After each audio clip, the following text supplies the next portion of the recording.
एक गांव में एक मनचला रहता था। वह कोई काम धाम नहीं करता था। वह हर रोज शहर जाता था और किसी के भी घर में घुस जाता और जो भी सामान उसे वहां पड़ा हुआ मिलता वह उसे उठा लेता और उसी शहर में उसे बेचकर जो भी पैसे उसे मिलते उससे वह महंगे कपड़े खरीदता और वापस गांव आ जाता।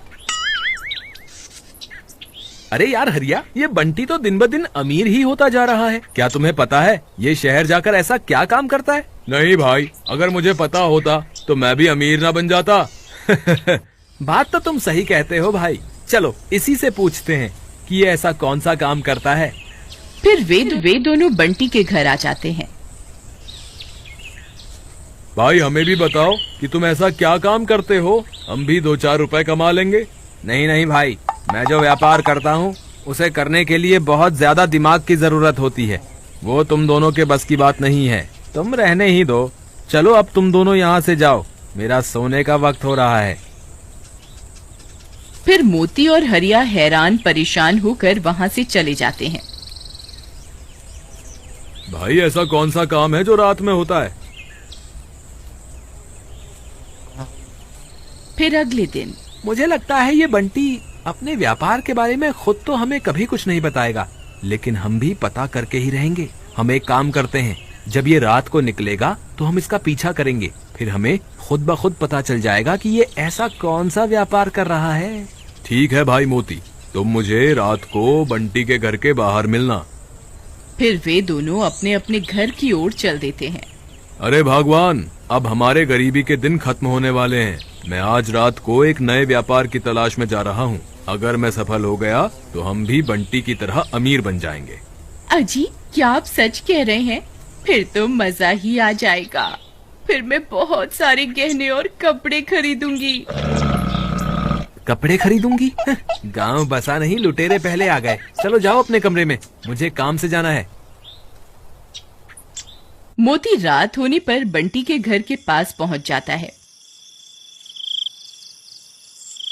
थोड़ी देर में हरिया भी वहां पहुंच जाता है।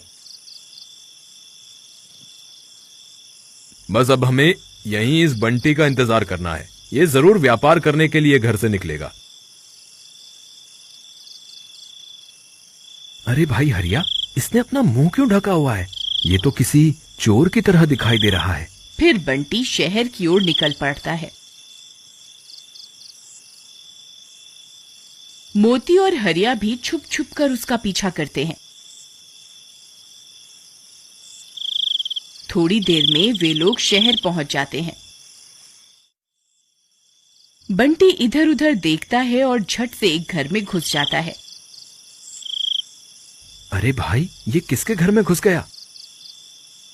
फिर वे वहीं छुप छुप कर उसका इंतजार करने लगते हैं। थोड़ी देर के बाद बंटी उस घर से निकलता है तो वे उसे देखकर हैरान रह जाते हैं। बंटी ने अपने हाथ में एक टीवी पकड़ा हुआ होता है। अरे भाई, ये टीवी कहाँ से ले आया? अरे ये तो चोर निकला। मोती भाई, ये तो किसी के घर में घुसा और उसका टीवी उठाकर वहां से चंपत हो गया। चलो इसका पीछा करते हैं। मोती और हरिया बंटी का पीछा करते हैं। तभी बंटी टीवी को कूड़ेदान के पीछे छुपा देता है और वहां से चला जाता है। तभी हरिया और मोती वहां पहुंच जाते हैं। अच्छा, तो ये व्यापार कर रहा है ये बंटी। अरे भाई हरिया, ये बंटी तो एक नंबर का चोर निकला। मैं तो इसे बहुत बड़ा व्यापारी समझता था। ये इस टीवी को यहाँ इसलिए छुपा कर गया है ताकि सुबह होने पर ये वापस इसे यहाँ से ले जा सके और इसे बेच सके। मोती भाई, मेरे पास एक तरकीब है।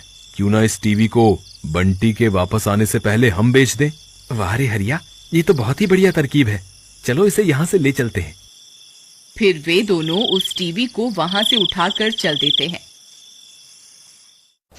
सुबह होने पर वे उस टीवी को लेकर एक कबाड़ी के पास जाते हैं और उसे वह टीवी बेच देते हैं। बदले में उन्हें वह कबाड़ी 5,000 रुपए देता है। अरे वाह हरिया, आज तो मजा ही आ गया। खेत में पूरा दिन काम करने पर तो सिर्फ 300 रुपए ही मिलते थे और यहाँ तो एक झटके में हमने 5,000 रुपए कमा लिए। चलो चलो, अब गाँव चलते हैं।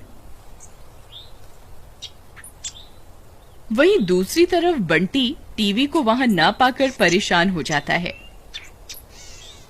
अरे यार, ये कैसे हो सकता है?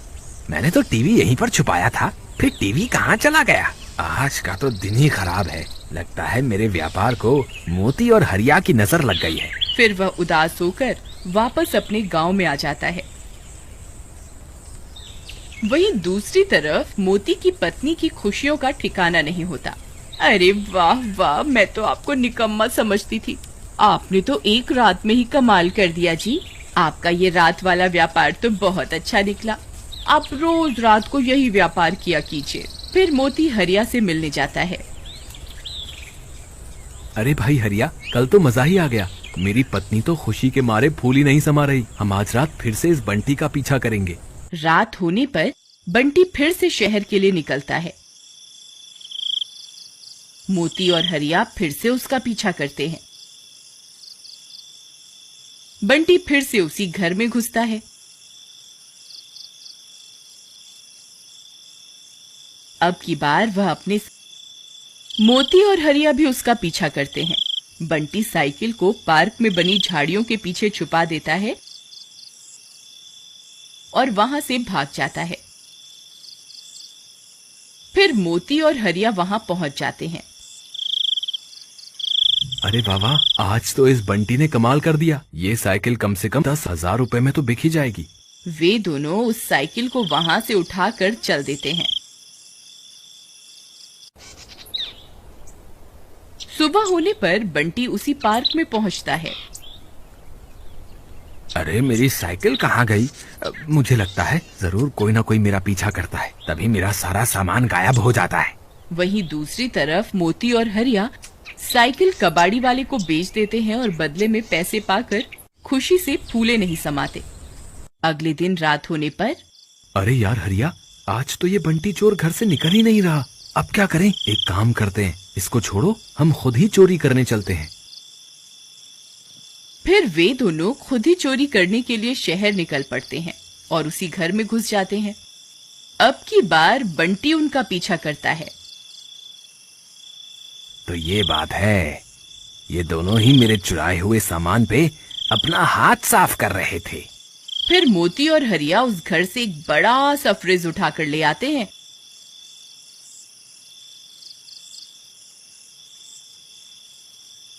और एक जगह पर जाकर उसे झाड़ियों के पीछे छिपा देते हैं और वहां से चले जाते हैं।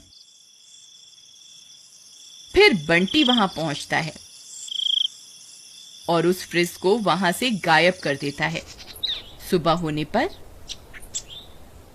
हरिया भाई, फ्रिज कहाँ गया? मुझे नहीं पता भाई, मैंने तो तुम्हारे साथ मिलकर इसे यहीं छुपाया था।